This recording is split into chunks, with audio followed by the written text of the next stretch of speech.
Hi friends, இது ஜெஸி rice. ஒரு 2-3 வாரம் முன்னாடி நான் ஷாப்பிங் போயிருந்தேன். போயிட்டு திரும்ப வெளியில் கடையை விட்டு வெளியில் வந்துட்டு கேபு புக் பண்ணி வெயிட் பண்ணிகிட்டு இருந்தேன். அப்போ அந்த இடத்துல ஒரு வண்டி கடை இருந்தது. வண்டியில் வந்து ஒரு பாட்டி அம்மா கொஞ்சம் ஸ்நாக்ஸ் எல்லாம் வச்சு விற்றுக்கிட்டு இருந்தாங்க. வண்டிக்கு கீழே அந்த 4 சக்கரத்துக்கு நடுவில் ஒரு குட்டி பொண்ணு ஒரு பிஞ்ச பாயை விரித்து அதில் உட்காந்து கூட ஒரு பூனைக்குட்டியையும் வச்சு விளையாண்டுக்கிட்டு இருந்தது.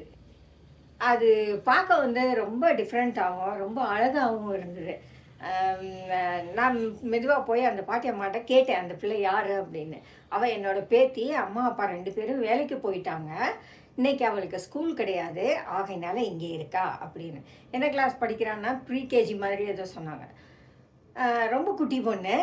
அது வந்து அந்த டிராஃபிக்கையோ போகிற வர ஜனங்களையோ எங்கே உட்காந்துருக்கோங்கிறதையோ எதை பற்றியுமே கவலைப்படலை. அதுக்கிட்ட இருந்த ஒரு ஸ்லேட்டு ஒரு பூனைக்குட்டி, இந்த 2 தான் அவகிட்ட இருந்தது. அதை வச்சு அந்த பூனைக்கு அவள் கிளாஸ் எடுக்கிறா, என்னமோ எழுதுகிறா, கிளாஸ் சொல்லி கொடுக்குறா. அந்த பூனை அப்பப்போ மியாவுன்னு கத்திக்கிட்டு அவளை பார்த்துக்கிட்டே உட்காந்துருந்தது. அதை பார்க்க ரொம்ப சந்தோஷமாக இருந்தது. அந்த பிள்ளைக்கிட்ட ஒரு வேளை நம்ம கேட்டிருந்தமா இருந்தால், அவனுக்கு ஏதாவது வேணுமான்னு கேட்டிருந்தா அது வேண்டான்னு சொல்லியிருந்தா கூட ஆச்சரியம் இல்லை. ஏன்னா அவன் அந்த அளவுக்கு தான்கிட்ட இருந்த சின்ன சின்ன விஷயங்களை வச்சே ரொம்ப ஜாலியாக இருக்க படிச்சிருந்தா. நம்ம வீட்டு பிள்ளைகள் அந்த மாதிரி ஒரு இடத்துல செட் ஆகுமா அப்படின்னு யோசிச்சு பார்த்தா நிச்சயமாக இல்லை. நம்மளால் அதெல்லாம் முடியாது. இப்படி நம்ம எங்கேயாவது பார்க்கும்போது இது மாதிரி இருக்கிற ஜனங்களை பார்த்து சந்தோஷப்பட்டுக்கலாமே ஒழிய எல்லாராலையும் கொஞ்சத்திலே திருப்தியாக முடியறது இல்லை. இதில் நீங்களும் நானும் அடக்கம்தான். இந்த கொஞ்சத்தில் திருப்தியாக ஆகிற மனுஷங்க தான் லைஃப்பில் ரொம்ப சந்தோஷமாக இருப்பாங்க. அவங்களுக்கு என்ன இருந்தாலும் இல்லாட்டியும் அவங்க சந்தோஷமாக இருப்பாங்க. ஏன்னா அவங்கக்கிட்ட என்ன இல்லைங்கிறத பற்றி யோசிச்சே பார்க்க மாட்டாங்க, என்ன இருக்குங்கிறத பற்றி தான் யோசிப்பாங்க. அவங்களுக்கு அதுவே போதும். அவங்களை சந்தோஷப்படுத்த, அந்த குட்டி பொண்ணை சந்தோஷப்படுத்த ஒரு சின்ன பூனைக்குட்டியும் ஒரு ஸ்லேட்டும் போதுமா இருக்குது.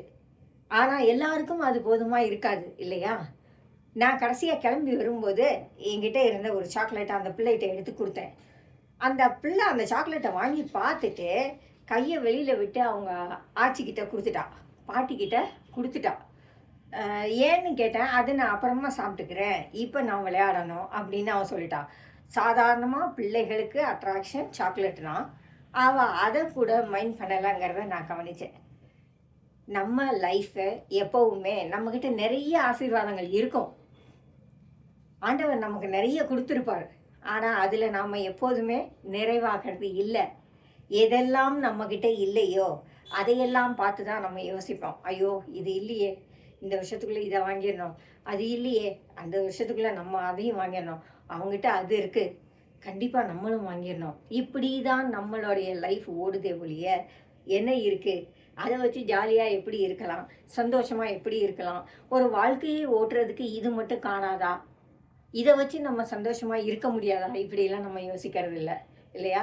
வாழ்க்கையில் வளர்ச்சி வேணும் தான், அதை நான் இல்லைன்னு சொல்லலை. அதே சமயம் அதீத வளர்ச்சி இல்லை, வீக்கம். நம்முடைய தேவைக்கு மேலே நம்மக்கிட்ட என்ன இருந்தாலும் அது எக்ஸஸ் தான். நமக்கு அதனால பெரிய உபயோகங்கள் இல்லை. பொருட்களால் நம்மளை நாம் சந்தோஷப்படுத்த முடியாது. அதை நம்ம எப்போவுமே புரிஞ்சுக்கணும். உறவுகள், அன்பு, ஃப்ரெண்ட்ஷிப், இது மாதிரி விஷயங்கள் தான் நம்மளை எப்போவும் சந்தோஷமாக, நிரந்தரமான சந்தோஷமாக வச்சுருக்க முடியும் இல்லையா? நீங்களும் நானும் சரி, லைஃப்பில் எது சந்தோஷத்துக்காக நாம் என்ன விலை கொடுக்குறோம், எது இருந்தால் நமக்கு போதும், இது மாதிரி விஷயங்களை அடிக்கடி யோசிப்போம். இந்த சின்ன குழந்தையை போல் சின்ன சின்ன விஷயங்களில் நாம் நிறைவாக படிச்சுக்குவோம்.